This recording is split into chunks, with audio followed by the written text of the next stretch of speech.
Welcome back to my channel. तो जो हमारा चैप्टर चल रहा है मेटल्स एंड नॉन मेटल्स वाला, उसमें आगे बढ़ने से पहले कुछ बेसिक कॉन्सेप्ट है जो हमारे 9th क्लास के सिलेबस का पार्ट थी, लेकिन कुछ बच्चों ने जिन्होंने 9th क्लास में इतना ध्यान नहीं दिया और जिनके कॉन्सेप्ट्स क्लियर नहीं है, तो मैं आज ये जो वीडियो बना रही हूँ स्पेशली उन्हीं के लिए डेडिकेटेड है, क्योंकि ये जो बेसिक कॉन्सेप्ट है ये हमें पता होने चाहिए सो दैट हम लोग क्या हमारा जो मेटल्स एंड नॉन मेटल्स वाला चैप्टर है उसको अच्छे से समझ पाएं। क्लियर है? चलो शुरू करते हैं। तो हमारे पास क्या देखो, बेसिक कॉन्सेप्ट के अंदर सबसे पहले हमने स्टडी करना है किसके बारे में? एटम के बारे में।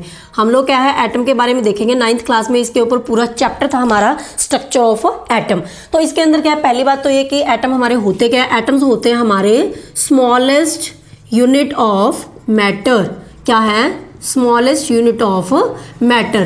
तो देखो हमारे पास क्या है, ये जो हमारा एटम है वो क्या है, कोई भी हमारा जो मैटर है, मैटर क्या होता है? कोई भी चीज जो क्या स्पेस को ऑक्यूपाई करती है और जिसका खुद का एक मास होता है उसको हम लोग बोलते हैं मैटर। जैसे कि बोर्ड, पेन, कोई भी चीज होगी तो सारे के सारे क्या मैटर से मिलकर बने हुए हैं। अब जो मैटर की जो स्मॉलेस्ट यूनिट होती है जिससे मैटर बनता है उसको हम लोग क्या बोलते हैं? एटम। तो जब ये डिस्कवरी की गई जो हमारी स्ट्रक्चर है एटम की, उसके लिए जब डिस्कवरी की गई तो ये पता चला कि जो हमारा एटम है वो क्या होता है? Spherical in shape. इस तरीके से क्या होता है? स्फेरिकल शेप का हमारा एटम क्या होता है। ठीक है जी, इतना हमने समझ लिया। तो हमारे पास क्या है, ये हो गया हमारा एटम कंप्लीट। इस तरीके से हम लोग इसको रिप्रेजेंट करते हैं। एटम के सेंटर में बिल्कुल एटम के क्या होता है? सेंटर में एक चीज पड़ी होती है जो कि कंप्लीटली फिल्ड होती है। इसको हम लोग क्या बोलते हैं? न्यूक्लियस। क्या बोलते हैं? न्यूक्लियस। और इसको कैपिटल एन से हम लोग क्या करते हैं? रिप्रेजेंट करते हैं। तो न्यूक्लियस क्या है? Basically centre of atom. ये क्या है? एटम का बिल्कुल सेंटर है। बाकी एटम में क्या होता है, बाकी जो ये वाली स्पेस है ऑलमोस्ट क्या होती है? खाली होती है। लेकिन ये जो हमारा न्यूक्लियस है ये क्या होता है? पूरा भरा हुआ होता है, तो इसमें खाली स्पेस नहीं होती है। इतना समझ में आया? अब आगे क्या हमने देखा था कि जो हमारा एटम होता है बच्चों, उसके अंदर क्या होता है? 3 चीजें प्रेजेंट होती है। कौन कौन सी होती है? एक होता है हमारा इलेक्ट्रॉन, एक होते हैं प्रोटॉन्स और एक होते हैं न्यूट्रॉन्स। इनके पूरे मैं नेम में लिख रही हूं। ये क्या है हमारा? इलेक्ट्रॉन्स, प्रोटॉन एंड ये हमारा क्या है? न्यूट्रॉन। तो हमारे पास ये 3 चीजें क्या है? देखो ये 3 चीजें क्या है, एटम के अंदर फर्दर क्या होता है? 3 चीजें प्रेजेंट होती है। एटम के अंदर 3 चीजें मौजूद होती हैं। वो कौन कौन सी होती है? इलेक्ट्रॉन होता है, प्रोटॉन होता है और न्यूट्रॉन होता है। तो ये एक तरीके के पार्टिकल्स ही है हमारे। ये 3 चीजें क्या है हमारे एटम के अंदर प्रेजेंट होती हैं। अब यहाँ पे क्या है, ये जो हमारा इलेक्ट्रॉन है इसके ऊपर क्या होता है? नेगेटिव चार्ज होता है। प्रोटॉन पे क्या होता है? पॉजिटिव चार्ज होता है। और जो हमारा न्यूट्रॉन है ये क्या होता है? न्यूट्रल होता है। न्यूट्रल मीन्स क्या है? न्यूट्रॉन के ऊपर कोई भी चार्ज प्रेजेंट नहीं होता है। इतना पता चला? तो यहाँ पे क्या देखो, अब हमने क्या देखना, हमने ये बोला कि ये जो 3 चीजें हैं ये क्या है हमारे एटम के अंदर प्रेजेंट है, लेकिन हमने ये भी सीखना है कि ये तीनों चीजें हमारे एटम के अंदर कहाँ पड़ी है। यहाँ प्रेजेंट है, यहाँ प्रेजेंट है, कौन सी चीज कहाँ पे? इलेक्ट्रॉन, प्रोटॉन और न्यूट्रॉन। ठीक है? तो यहाँ पे क्या होगा, ये जो न्यूट्रॉन है, न्यूट्रॉन एंड प्रोटॉन ये क्या होते हैं? हमारे न्यूक्लियस के अंदर प्रेजेंट होते हैं। तो यहाँ पे क्या होता है? Protons and neutrons. तो 2 चीजें कौन कौन सी? Proton and neutron. ये क्या होते हैं? हमारे एटम का जो न्यूक्लियस है, न्यूक्लियस के अंदर क्या होते हैं? ये प्रेजेंट होते हैं। और जो हमारे इलेक्ट्रॉन्स होते हैं ये क्या होता है? इस तरीके से ये जो हमारा न्यूक्लियस है इसके अराउंड ये क्या करते रहते हैं? घूमते रहते हैं। तो इस तरीके से क्या बाहर जो है हमारे इलेक्ट्रॉन प्रेजेंट होते हैं और एटम के न्यूक्लियस के अंदर कौन कौन सी चीजें प्रेजेंट होती हैं? Protons and neutrons. लेकिन फिर से मैं समझ सकती हूँ कि बच्चों को कंफ्यूजन हो जाता है। अब जिन्होंने 9th क्लास में भी नहीं पढ़ा और 10th में अभी फर्स्ट टाइम इसको अच्छे से समझ रहे हैं तो कंफ्यूजन क्रिएट हो जाता है। बच्चों को याद रखने में प्रॉब्लम होती है कि कौन सी चीज न्यूक्लियस के अंदर होती है, कौन सी बाहर होती है। भूल जाते हैं वो कि प्रोटॉन और न्यूट्रॉन न्यूक्लियस के अंदर है और इलेक्ट्रॉन्स क्या है? बाहर है। तो इसको याद करने के लिए क्या फिर से मैंने एक जुगाड़ बनाया और वो क्या है हम देखेंगे। देखो यहाँ पे हमने क्या करना है, इस तरीके से आप याद रखो, ये जो 2 चीजें ये क्या है हमारे कहाँ पे प्रेजेंट है? न्यूक्लियस में प्रेजेंट है जी। ये हमने समझा भी। तो इसको याद कैसे रखेंगे सो दैट हमें कभी भी कंफ्यूजन ना हो कि न्यूक्लियस के अंदर कौन कौन सी चीजें प्रेजेंट है। तो देखो कैसे याद करेंगे। पहली बात तो ये कि न्यूक्लियस और न्यूट्रॉन ये दोनों क्या एक दूसरे से रिजेंबल कर रहे हैं, तो नाम क्या है? एक दूसरे से मैच कर रहे हैं। तो न्यूट्रॉन का तो वैसे ही याद रह जाएगा कि न्यूट्रॉन क्या है? न्यूक्लियस के साथ रिजेंबल करता है ना। एन से ये भी स्टार्ट हो रहा है, एन से ये भी स्टार्ट हो रहा है, तो न्यूक्लियस के अंदर न्यूट्रॉन तो डेफिनेटली होगा ही होगा। तो न्यूट्रॉन का आपको न्यूक्लियस के नाम से मैचिंग करके याद रखना है कि न्यूक्लियस के अंदर एक तो कौन प्रेजेंट होता है? न्यूट्रॉन। अब फिर से बात आ गई कि इलेक्ट्रॉन और प्रोटॉन में से कौन होता है। तो देखो प्रोटॉन होता है, इसको आप याद कैसे रखोगे? तो इसको आप कैसे याद रखोगे, आप ये समझो कि ये जो हमारा पूरा एटम है ना, जो स्फेरिकल शेप का हमने बनाया है, ये क्या है, एक अलमीरा के जैसे। इसको ऐसे समझो कि ये एक अलमीरा है। अलमीरा के अंदर क्या होता है, जो हमारी कीमती चीजें होती है, गोल्ड या सिल्वर, जो भी ज्वेलरी है इंपॉर्टेंट, जैसे कि हमारी मनी है, हम लोग क्या करते हैं, उसको अलमीरा के अंदर भी एक स्पेशल पार्ट बना होता है लॉकर, लॉकर के अंदर रख देते हैं ना, सो दैट वो क्या हो जाता है, प्रोटेक्ट हो जाती है। समझ रहे हो? उसी तरीके से आप इसको कंपेयर करो, ये हमारी एक अलमीरा है, ये जो न्यूक्लियस है ये क्या, इसका लॉकर है। तो लॉकर का काम क्या है, चीजों को प्रोटेक्ट करना, क्योंकि इसके अंदर जो चीजें पड़ी है ना वो प्रोटेक्ट है, वो सेफ है। इसी तरीके से आप याद रखो, पहली चीज तो न्यूट्रॉन हमने याद कर ली, तो प्रोटॉन क्या है, प्रोटॉन भी न्यूक्लियस के अंदर प्रेजेंट होता है, मींस ये क्या है, प्रोटेक्टेड। तो आपको ये याद रखना है कि न्यूक्लियस के अंदर जो चीज पड़ी है वो क्या होती है, प्रोटेक्टेड, और पी से फिर कौन सा आएगा, हमारा प्रोटॉन। तो इस तरीके से आप क्या है, याद रख सकते हो कि न्यूक्लियस के अंदर दो चीजें आती हैं बच्चों, कौन कौन से आते हैं, न्यूट्रॉन आता है और प्रोटॉन आता है। न्यूट्रॉन तो न्यूक्लियस से ही रिजेंबल करे तो याद रह जाएगा। इलेक्ट्रॉन और प्रोटॉन में अगर आपको याद रखना है तो पी से प्रोटेक्टेड और पी से प्रोटॉन, तो प्रोटेक्टेड कौन होगा, प्रोटॉन ही होगा। इसीलिए न्यूक्लियस के अंदर ये दो चीजें प्रेजेंट है और बाहर क्या है, इलेक्ट्रॉन। इतना अब तक जितना समझा अच्छे से क्लियर हो गया। अब आगे हमारे पास क्या है, हमने देखना है। अब देखो मैंने आपको बताया कि न्यूक्लियस के अंदर जो चीजें है ना वो तो प्रोटेक्ट होगी, उसको तो क्या न्यूक्लियस क्या कर रहा है, उसको प्रोटेक्ट कर रहा है। तो न्यूक्लियस के अंदर जो चीज है ना वो क्या पूरी अभी पूरी सेफ है, तो इनसे हम लोग क्या कोई भी छेड़खानी नहीं कर सकते हैं। तो अब हम लोग क्या सिर्फ एक्सपेरिमेंट करेंगे किसके साथ, इलेक्ट्रॉन्स के साथ। इसीलिए अब हमने क्या करना, अपना पूरा फोकस इलेक्ट्रॉन्स पे करना है। ये तो हमने समझ लिया, लेकिन अब हमने इलेक्ट्रॉन का पूरा डिटेल में करना है कि ये क्या होते हैं और कैसे होते हैं। ठीक है, तो यहाँ पे क्या हम लोग क्या स्टार्ट करते हैं इलेक्ट्रॉन से। तो मैंने आपको बता दिया कि हम लोग क्या अभी इलेक्ट्रॉन्स को ही क्यों देख रहे हैं, क्योंकि इलेक्ट्रॉन्स ही वो ऐसी चीज है यहाँ पे जिसके साथ हम लोग क्या कुछ कर सकते हैं। क्योंकि प्रोटॉन और न्यूट्रॉन तो क्या है यहाँ पे प्रोटेक्ट हो चुका है, तो बाहर सिर्फ और सिर्फ क्या है, इलेक्ट्रॉन्स है। तो इसीलिए क्या है, या तो हम लोग इलेक्ट्रॉन को यहाँ पे ऐड कर सकते हैं, इलेक्ट्रॉन्स को एटम से बाहर भी निकाल सकते हैं। तो सिर्फ किसको छेड़ सकते हैं हम लोग, इलेक्ट्रॉन्स को। तो अब हम लोग इलेक्ट्रॉन्स की अगर बात करें यहाँ पे, इससे पहले बच्चों एक चीज और रहेगी हमारी पेंडिंग, वो कौन सी, देखो यहाँ पे क्या है, इलेक्ट्रॉन्स और प्रोटॉन्स पे क्या होता है, ऑपोजिट चार्जेस होता है। इस पे होता है नेगेटिव, इस पे होता है पॉजिटिव। इक्वल चार्जेस होता है, जितना नेगेटिव चार्ज इलेक्ट्रॉन के ऊपर होता है उतना ही पॉजिटिव चार्ज क्या होता है, हमारा प्रोटॉन के ऊपर होता है। इसीलिए एक इलेक्ट्रॉन का चार्ज और एक प्रोटॉन के चार्ज की अगर हम बात करें तो ये एक दूसरे को क्या कर देते हैं, बैलेंस कर देते हैं। जैसे कि फॉर एग्जांपल अगर मैं आपको बताऊं कि मान के चलते हैं किसी के ऊपर -5 चार्ज है, किसी के ऊपर +5 है, दोनों को कंबाइन करेंगे आंसर क्या आएगा, 0। इसी तरीके से क्या होता है, जितना इलेक्ट्रॉन पे नेगेटिव चार्ज होता है उतना ही प्रोटॉन पे क्या होता है, पॉजिटिव। इसीलिए एक दूसरे को क्या कर देते हैं, बैलेंस कर देते हैं। आगे आ जाते हैं इलेक्ट्रॉन्स के बारे में। तो देखो इलेक्ट्रॉन्स के बारे में जब हमने देखना है तो हमने दो चीजों पे फोकस करना है। एक तो ये देखेंगे, इतना तो हमें पता चल गया कि इलेक्ट्रॉन्स क्या करते हैं, रिवॉल्व करते हैं अराउंड दी न्यूक्लियस। ये क्या करता है, जो इलेक्ट्रॉन्स है ये हमारा न्यूक्लियस हो गया, न्यूक्लियस के चारों तरफ क्या करते रहते हैं, चक्कर लगाते रहते हैं ये। ठीक है, तो मैं यहाँ पे क्या करूँ, न्यूक्लियस को थोड़ा सा ना डार्क कर रही हूँ, सो दैट हमें क्या क्लियर कट पता चले कि ये हमारा क्या है, न्यूक्लियस। तो हमारे पास क्या है, हमारा न्यूक्लियस हो गया। न्यूक्लियस के अराउंड क्या है, इलेक्ट्रॉन्स क्या घूमते रहेंगे, इतना हमें पता चल गया। अब क्या है, हमने ये देखना है कि जो इलेक्ट्रॉन्स घूमते हैं ये होते कितने हैं, कैसे पता चलेगा कि हमारे पास क्या है, क्योंकि हमारे पास क्या होते हैं, टोटल 118 हमारे क्या है एटम्स, डिफरेंट एटम्स हमारे पास क्या है प्रेजेंट है। तो अब इतने सारे एटम्स है, अलग अलग एटम्स के अंदर अलग अलग इलेक्ट्रॉन्स भी होंगे। तो ये कैसे पता चलेगा कि कौन से एटम के अंदर कितने इलेक्ट्रॉन है। तो हमें ये भी तो देखना है ना कि इलेक्ट्रॉन्स कौन से एटम के अंदर, ये जो हम एटम की किसी भी एटम में स्ट्रक्चर बनाएंगे तो कैसे पता चलेगा कि उसके अंदर क्या है, नंबर ऑफ इलेक्ट्रॉन्स कितने हैं, मीन्स कितने इलेक्ट्रॉन्स हैं। तो वो हमें कौन बताता है बच्चों, वो बताता है हमें एटॉमिक नंबर। कौन बताता है, एटॉमिक नंबर। और इसको हम लोग रिप्रेजेंट करते हैं कैपिटल Z से। अब एटॉमिक नंबर क्या होता है इसको समझ लेते हैं। देखो हुआ क्या था, हमारे पास ये इतने सारे एटम्स थे, जब साइंटिस्ट क्या कर रहे थे, इनके ऊपर पूरी स्टडी कर रहे थे। तो हमारे पास क्या था, मान लो कुछ एटम्स मैंने यहाँ पे लिख दिए, कार्बन है, हाइड्रोजन है, ठीक है, ऑक्सीजन है, हीलियम है, कुछ भी और भी बहुत सारे, नाइट्रोजन है, इस तरीके से अलग अलग एटम्स है। इस तरीके से 118 टोटल हमारे पास एटम्स थे। उन्होंने क्या करा, जब इनके ऊपर स्टडी करी तो उन्होंने ये देखा, उन्होंने सबके क्या किया, नंबर ऑफ इलेक्ट्रॉन्स को चेक किया एक्सपेरिमेंट करके, अलग अलग एक्सपेरिमेंट किए। और एक्सपेरिमेंट से उन्होंने ये चेक करने की कोशिश की कि कौन से एटम के अंदर कितने इलेक्ट्रॉन्स हैं। तो जैसे कि मान लो एग्जाम्पल के तौर पे उन्होंने देखा कि ये जो हमारा हाइड्रोजन है इसके अंदर क्या 1 इलेक्ट्रॉन है, ठीक है, इसके अंदर 2 है, इसके अंदर 3 है, इसके अंदर 4 है। उन्होंने सबके एटम्स के अंदर जितने इलेक्ट्रॉन्स थे ना उनका नंबर नोट कर लिया कि इसके अंदर इतने हैं, इसके अंदर इतने हैं। फिर उन्होंने क्या किया, ये जो सारे एटम्स थे उस टाइम पे जितने हमारे एटम्स टोटल थे, उन्होंने क्या किया, उन एटम्स को एक सीरियल ऑर्डर में रख लिया। और सीरियल ऑर्डर में रखने के लिए उन्होंने बेस क्या बनाया, नंबर ऑफ इलेक्ट्रॉन्स। तो इस तरीके से उन्होंने क्या काउंटिंग लिखी, 1 2 3 4 5 6 इस तरीके से लिखी उन्होंने, ठीक है, 118 तक। और उन्होंने क्या किया, पहले नंबर पे किस एटम को रखा, उस एटम को रखा जिसके पास कितने इलेक्ट्रॉन्स थे, 1 इलेक्ट्रॉन था। दूसरे नंबर पे उन्होंने उस एटम को रखा जिसके पास कितने इलेक्ट्रॉन्स थे, 2 इलेक्ट्रॉन थे, वो था हीलियम।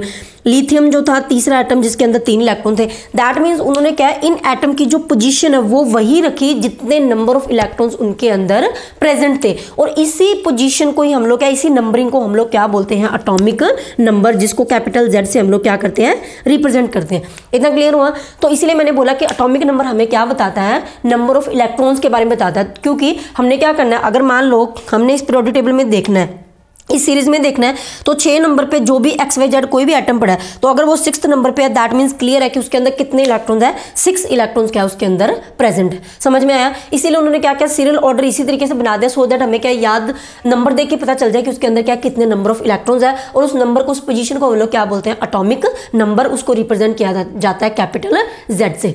ठीक है, आगे क्या है हमारा, अब हमने ये देख लिया कि ठीक है जी इतना होता है। फॉर एग्जांपल हम लोग क्या बात कर रहे हैं, मैंने ले लिया कार्बन एटम, तो कार्बन का जो एटॉमिक नंबर होता है बच्चों वो कितना होता है, 6। इसके लिए आपने क्या करना है, पहले जो 20 हमारे पीरियोडिक टेबल के अंदर पहले जो 20 हमारे जो एलिमेंट्स है या एटम्स है, आपने क्या करना है, उनको अच्छे से याद करना, उनके एटॉमिक नंबर को याद करना है कि पहले नंबर पे कौन आता, दूसरे पे कौन आता, तीसरे पे कौन आता। इस तरीके से पहले 20 आपने अच्छे तरीके से करने हैं। क्यों करने हैं, क्योंकि अभी हमें क्या, हमारा जो चैप्टर चल रहा है मेटल्स और नॉन मेटल्स में, उसमें हमें काम आने वाला है। उसमें हमने पता करना है कि कौन से जो भी एटम आएगा उसके अंदर नंबर ऑफ इलेक्ट्रॉन्स कितने हैं, और वो तब पता चलेगा जब हम उसका क्या पता होगा, एटॉमिक नंबर। तो इसके लिए जो पहले 20 एलिमेंट्स आप क्या है ट्रिक से कैसे याद कर सकते हो, उसका जो लिंक है ना, वो मैंने वीडियो ऑलरेडी बनाई हुई है, उसका लिंक मैं आपको इस वीडियो के बिल्कुल एंड में प्रोवाइड करूंगी। तो आप वहां से जाके एंड में पहले पूरा लेक्चर देख लो, उसके बाद आप क्या वो जो पहले 20 एलिमेंट्स को याद करने की ट्रिक है वो आप देख सकते हो और उसको याद कर सकते हो। ठीक है, उसके बाद क्या हमने देखने, यहाँ पे अरेंजमेंट देखनी है। अब हम लोग क्या, हमें ये पता चल गया कि कौन से एटम के अंदर कितने इलेक्ट्रॉन्स है, लेकिन अगर हम लोग अरेंजमेंट की बात करें कि अरेंजमेंट कैसे है, इतना तो हमने देख लिया कि इलेक्ट्रॉन्स क्या चक्कर लगा रहे हैं, लेकिन क्या इलेक्ट्रॉन ऐसे ऐसे कहीं भी अपनी मर्जी से जा सकते हैं, ऐसे ऐसे करके कहीं भी जा सकते हैं, या फिर कोई इनका भी कोई क्या रूल रेगुलेशन होते हैं? तो हाँ जी बिल्कुल, यहाँ पे इलेक्ट्रॉन्स के यहाँ पे चक्कर लगाने के लिए प्रॉपर पूरे रूल रेगुलेशन होते हैं। इलेक्ट्रॉन्स अपनी मर्जी से ऐसे नहीं घूम सकते। जैसे हम लोग क्या है बच्चों, एक जगह से दूसरी जगह जाते हैं, तो हम लोग भी क्या, हमारे लिए भी पर्टिकुलर एक रोड बनी हुई है ना, रास्ते बने, ऐसे जाओ यहाँ जाना है, तो एक पर्टिकुलर रोड को फॉलो करके हम लोग एक जगह से दूसरी जगह जाते हैं, ट्रैवल करते हैं। वैसे क्या, जो हमारे इलेक्ट्रॉन्स है ना, वो भी जब घूमते हैं न्यूक्लियस के अराउंड, तो वो भी क्या करते हैं, एक पर्टिकुलर पाथ के ऊपर वो क्या है, चक्कर लगाते हैं। उस पाथ, इस तरीके से ये पाथ होते हैं हमारे, ये पहला रास्ता हो गया, मान लो ये हमारा हो गया दूसरा रास्ता। इस तरीके से 3 भी रास्ते हो सकते हैं, 4 भी हो सकते हैं, ये ऐसे रास्ते क्या है बढ़ते जाते हैं। तो हमने ये भी देखेंगे कि कितने रास्ते होते हैं। पहली बात ये है कि ये जो रास्ते होते हैं जिसके ऊपर इलेक्ट्रॉन्स क्या घूमते हैं, उन रास्तों को या उन पाथ को हम लोग क्या बोलते हैं, ऑर्बिट। क्या बोलते हैं, ऑर्बिट या फिर शेल। ऑर्बिट भी बोल सकते हैं, शेल भी बोल सकते हैं। तो ये हमारे क्या होते हैं, the path in which electrons revolves around the nucleus. तो ये क्या होते हैं, वो वाले रास्ते होते हैं जिसके अंदर क्या होते हैं, जो हमारे इलेक्ट्रॉन्स है वो क्या करते हैं, न्यूक्लियस, ये हमारा न्यूक्लियस है, इसके अराउंड क्या करते हैं, रिवॉल्व करते रहते हैं, चक्कर काटते रहते हैं। उस पर्टिकुलर रास्ते को हम लोग ऑर्बिट या शेल बोलते हैं। तो ये हमारा क्या है, और इनकी जो काउंटिंग है वो हम लोग स्टार्ट करते हैं न्यूक्लियस से। न्यूक्लियस से देखना है, न्यूक्लियस के सबसे पहली जो आएगी न्यूक्लियस के बाद, उसको हम लोग बोलेंगे हमारी पहली ऑर्बिट या पहली शेल। इसको नेक्स्ट को बोलेंगे हमारी सेकंड है, इस तरीके से थर्ड है, अगर आएगी तो फोर्थ, फिफ्थ, इस तरीके से चलता जाएगा। तो आपने नंबरिंग बाहर से नहीं शुरू करनी, न्यूक्लियस से स्टार्ट होते हैं। जहां पे न्यूक्लियस है, न्यूक्लियस के बाद जस्ट पहला जो हमारा ऑर्बिट है या शेल है, उसको हम लोग पहला, सेकंड, थर्ड इस तरीके से बोलते हैं। तो यहाँ पे हमारे पास क्या होता है, ये जो ऑर्बिट है इनके पर्टिकुलर नेम्स भी हमने दिए हुए हैं। मान लो ये हमारा पहला ऑर्बिट है, ये सेकंड है, ये थर्ड है, ये फोर्थ है, इस तरीके से चलता रहता है। पहली ऑर्बिट या शेल को हम लोग बोलते हैं के, दूसरी ऑर्बिट को हम लोग बोलते हैं एल, तीसरे को बोलते हैं एम, फोर्थ को बोलते हैं एन। तो ये क्या हमें रूल रेगुलेशन बना के दे दिए हैं, तो आपने इनको क्या याद ही करना है। पहली ऑर्बिट को हम लोग बोलते हैं के, दूसरी को एल, तीसरी को एम और चौथी को एन। इस तरीके से आगे चलते रहते हैं। लेकिन हमारे सिलेबस में क्या 3 या 4 तक ही मैक्सिमम जाता है, तो इसके आगे हम लोग याद नहीं करेंगे। आपने 4 ही ऑर्बिट के नेम याद रखने हैं। इतना पता चल गया कि ऑर्बिट क्या है, वो पर्टिकुलर रास्ता जिसके अंदर इलेक्ट्रॉन्स क्या करेंगे, न्यूक्लियस के अराउंड चक्कर काटेंगे। ठीक है जी। उसके बाद क्या है, इनकी जो ऑर्बिट की जो काउंटिंग है वो कहाँ से शुरू करें, न्यूक्लियस के जस्ट बाद से, न्यूक्लियस वाली साइड से आपने स्टार्ट करनी है। इस तरीके से नहीं देखना 1 2 3 ऐसे आएंगे, 1 2 3 4 इस तरीके से। ठीक है। तो ऑर्बिट या फिर शेल के बारे में क्या हमें हमें पता चल गया। अब फिर से वही बात कि ये कैसे पता चलेगा, आगे प्रॉब्लम और क्या है ये देखना है कि ये कैसे क्लियर होगा कि किस एटम के अंदर, मान लो मैं कार्बन की बात करूँ, नाइट्रोजन की करूँ, किसी की भी कर रही हूँ, तो ये कैसे क्लियर होगा, ये कैसे पता चलेगा कि किसके अंदर कितने ऑर्बिट या शेल्स हैं। किसके अंदर एक ही शेल होगा, किसके अंदर दो होंगे, क्या हर एक के अंदर 4 ही शेल होते हैं हमेशा, या हर एक के अंदर एक ही होते हैं, ये कैसे पता चलेगा। ये सबके अंदर अलग अलग होते हैं। किसी एटम के अंदर क्या एक शेल ही होते हैं, किसी के अंदर 2 होते हैं, किसी के अंदर 3 होते हैं, किसी के अंदर 4 भी होते हैं। तो ये हमें कैसे डिसाइड होता है, ये हम लोग देखते हैं हमारी इलेक्ट्रॉनिक कॉन्फ़िगरेशन से। तो आगे हम लोग क्या बात करते हैं, पहले मैं इसको साफ कर देती हूँ। यहाँ पे देखो n = 1 है, तो ये हमारी कौन सी शेल है, K, ये दूसरी आ गई हमारी L और तीसरी आ गई हमारी N, इस तरीके से आगे चलता रहेगा। तो अभी हम लोग क्या देखते हैं आगे इसके बारे में, इलेक्ट्रॉनिक कॉन्फ़िगरेशन के बारे में। अब आगे हमारे पास क्या इलेक्ट्रॉनिक कॉन्फ़िगरेशन का क्या कॉन्सेप्ट है, मैं यहाँ पे लिख रही हूँ क्या, इलेक्ट्रॉनिक कॉन्फ़िगरेशन। अब ये क्या चीज़ है इसको देख लेते हैं। बस ये हमारा क्या लास्ट ही है बेसिक कॉन्सेप्ट्स के अंदर, इतना आपको पता चल गया तो दैट मीन्स आपको मैटर एंड नॉन मैटर वाला चैप्टर अच्छे से समझ में आ जाएगा। तो इलेक्ट्रॉनिक कॉन्फ़िगरेशन क्या है, इसको मैं शॉर्ट में लिखूंगी E.C। इलेक्ट्रॉनिक कॉन्फ़िगरेशन हमें ये बताता है, देखो ऑर्बिट की हमने बात कर ली, हमने बोला कि इलेक्ट्रॉन्स रिवॉल्व करेंगे। अगर फॉर एग्जांपल मैं एग्जांपल जैसे मैंने पहले भी लिखी थी, अगर मैं एग्जांपल लिख रही हूँ कार्बन की, तो कार्बन का जो एटॉमिक नंबर होता है वो क्या होता है 6 है, जो आपने क्या, अगर आपको पहले 20 एलिमेंट्स के याद नहीं है तो आपने याद करने हैं। मैं आपको बता रही हूँ कि कार्बन का एटॉमिक नंबर होता है 6, दैट मीन्स अभी अभी हमने बोला था एटॉमिक नंबर का मतलब क्या है, number of electrons, that means carbon के पास टोटल नंबर ऑफ इलेक्ट्रॉन्स हमारे पास कितने हैं 6, ये हमने देख लिया। अब देखो ये जो 6 इलेक्ट्रॉन्स है ये कैसे न्यूक्लियस के अराउंड रिवॉल्व करेंगे, ये तो हमने देख लिया कि ऑर्बिट के अंदर करेंगे। लेकिन पहली बात तो कि कार्बन का अगर मैं एटम बनाऊँ, ये एटम मैं कार्बन का ही बनाऊँ, तो उसके अंदर कितने एटम ऑर्बिट आएंगे, एक ऑर्बिट आएगी, 2 आएंगे, 3 आएंगे, कितने रास्ते बनेंगे और हर एक रास्ते के ऊपर कितने इलेक्ट्रॉन चक्कर काटेंगे, ये डिसाइड हमने करना है। और ये डिसाइड कौन करता है, हमारा इलेक्ट्रॉनिक कॉन्फ़िगरेशन। इलेक्ट्रॉनिक कॉन्फ़िगरेशन में ये बताता है कि हर एक ऑर्बिट के अंदर, कौन से ऑर्बिट के अंदर कितने इलेक्ट्रॉन क्या है चक्कर लगाएंगे। उस रूल रेगुलेशन को ही हम लोग बोलते हैं इलेक्ट्रॉनिक कॉन्फ़िगरेशन। और ये इलेक्ट्रॉनिक कॉन्फ़िगरेशन क्या बताते हैं, दैट मीन्स ये क्या बता रही है हमें, it tells about number of electrons in a orbit.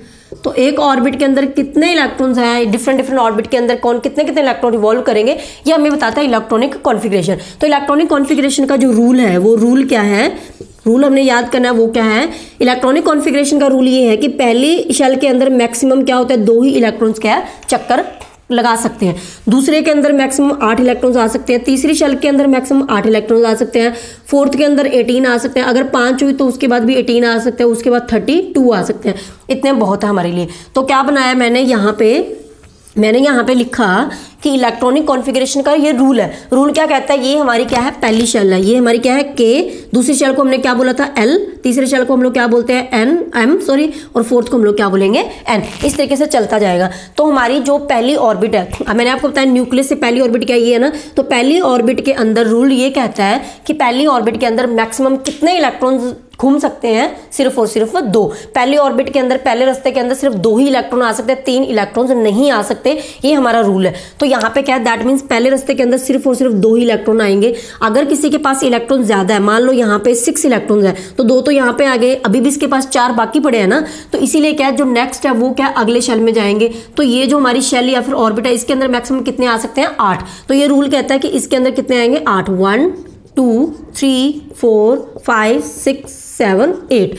Next के अंदर भी मैक्सिमम 8 आ सकते हैं, फोर्थ के अंदर मैक्सिमम 18 आ सकते हैं, उसके आगे भी 18 आ सकते हैं, उसके बाद 32 आ सकते हैं। ये इनकी कैपेसिटी है अलग अलग ऑर्बिट्स की। क्लियर हो गया। अब इसको यूज कैसे करेंगे, इसी की हेल्प से हमें पता चलेगा कि किसके अंदर कितने ऑर्बिट होते हैं। तो 1 बाय 1 शुरू करते हैं। तो सबसे पहले हमने एग्जाम्पल यहाँ पे ले ही रखी है, मैं फिर से शुरू कर रही हूँ यहाँ पे कार्बन से। तो कार्बन के पास एटॉमिक नंबर कितने हैं बच्चों 6। तो दैट मीन्स इसके पास क्या है, जो टोटल नंबर ऑफ इलेक्ट्रॉन्स है वो भी कितने हैं 6 है। तो अगर मैं कार्बन की यहाँ पे क्या है स्ट्रक्चर बनाऊं इस तरीके से, ये हो गया हमारा कार्बन, यहाँ पे बना लेते हैं। ये क्या है हमारा न्यूक्लियस कार्बन का। अब हमारे पास क्या है, इसकी हमने लिखनी है इलेक्ट्रॉनिक कॉन्फ़िगरेशन। इलेक्ट्रॉनिक कॉन्फ़िगरेशन लिखने के लिए हम लोग क्या देखेंगे, टोटल नंबर ऑफ इलेक्ट्रॉन्स। तो हमें पता चला कि total number of electrons carbon के पास कितने हैं 6 है। 6 में से क्या है, पहला रूल कहता है कि पहली शेल के अंदर, क्योंकि इलेक्ट्रॉन्स न्यूक्लियस के अराउंड ही चक्कर काटेंगे तो इलेक्ट्रॉन्स तो यहीं घूमेंगे, पहली ऑर्बिट के अंदर क्या कितने इलेक्ट्रॉन्स आ सकते हैं मैक्सिमम 2। तो हमने क्या करा, पहली ऑर्बिट के अंदर मैक्सिमम कितने इलेक्ट्रॉन आए, 2। अब आप देखो 2 इलेक्ट्रॉन पहली के अंदर आ गए, तो अगर मैं यहाँ पे डायग्राम ड्रॉ करूँ, ये तो हमारा न्यूक्लियस ही हो गया, ये हम बन गई हमारी पहली ऑर्बिट, ये क्या है हमारा न्यूक्लियस। तो ये पहली ऑर्बिट बन गई, पहली ऑर्बिट के अंदर कितने इलेक्ट्रॉन्स आ गए, 2 इलेक्ट्रॉन्स आ गए, हमने रख दिया। अभी भी क्या है हमारे पास टोटल कार्बन के पास कितने 6 इलेक्ट्रॉन्स है ना, तो अभी भी कार्बन के पास क्या 4 इलेक्ट्रॉन्स बाकी है, जो क्या न्यूक्लियस के अराउंड वो भी तो चक्कर लगाएंगे ना, तो इसीलिए क्या 2 इलेक्ट्रॉन्स इसके अंदर आ गए, बाकी कितने बचे 4, 6 में से 2 माइनस करें तो 4 बच गए।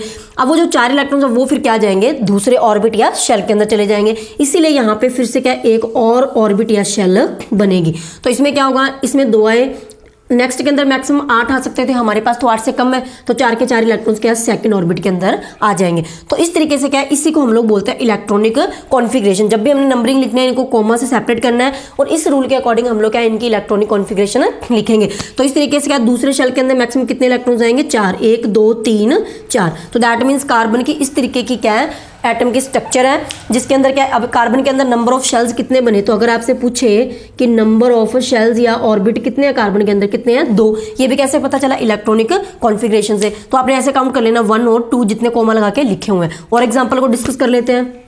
फॉर एग्जाम्पल अगर हम लोग बात करें सोडियम की, तो सोडियम का जो एटॉमिक नंबर होता है वो कितना होता है 11। तो अगेन हम लोग क्या है, इसके पास क्या टोटल इलेक्ट्रॉन्स कितने हैं 11। अब इसकी इलेक्ट्रॉनिक कॉन्फ़िगरेशन लिखते हैं, तो रूल क्या कहता है कि 11 इलेक्ट्रॉन्स हमारे पास टोटल पड़े हैं, इनके क्या अरेंजमेंट लिखने हैं। तो पहली शेल में मैक्सिमम कितने आ सकते हैं 2। अब देखो 11 में से 2 हमने पहली शेल के अंदर रख दिए, तो बाकी कितने बचे पीछे 9। 11 में से 2 माइनस करेंगे कितने आए 9।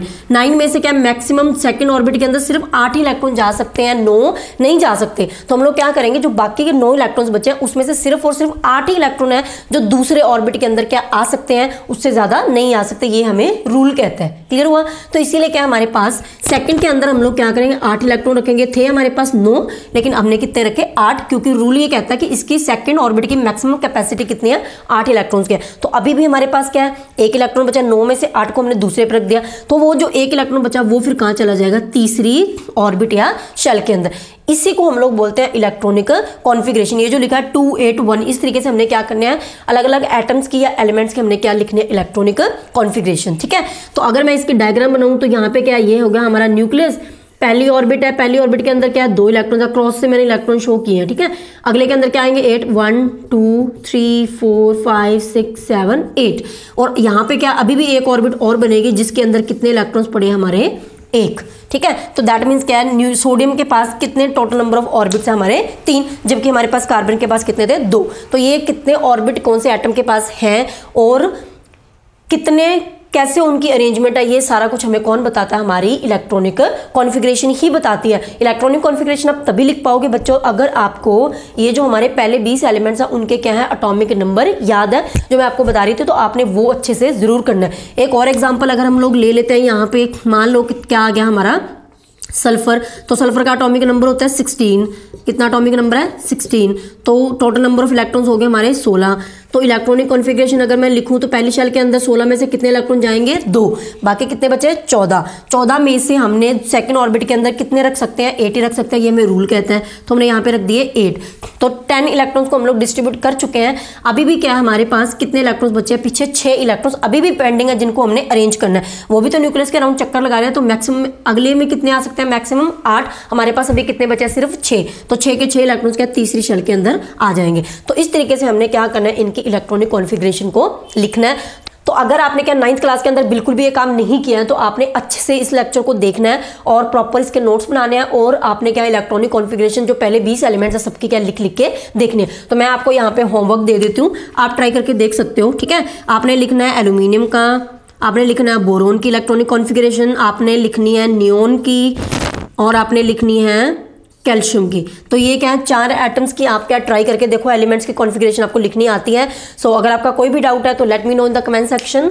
सो मिलते हैं नेक्स्ट वीडियो के अंदर, और नेक्स्ट वीडियो के अंदर हम लोग कंटिन्यू करेंगे हमारा मेटल्स एंड नॉन मेटल वाला chapter. Till then take care, bye bye.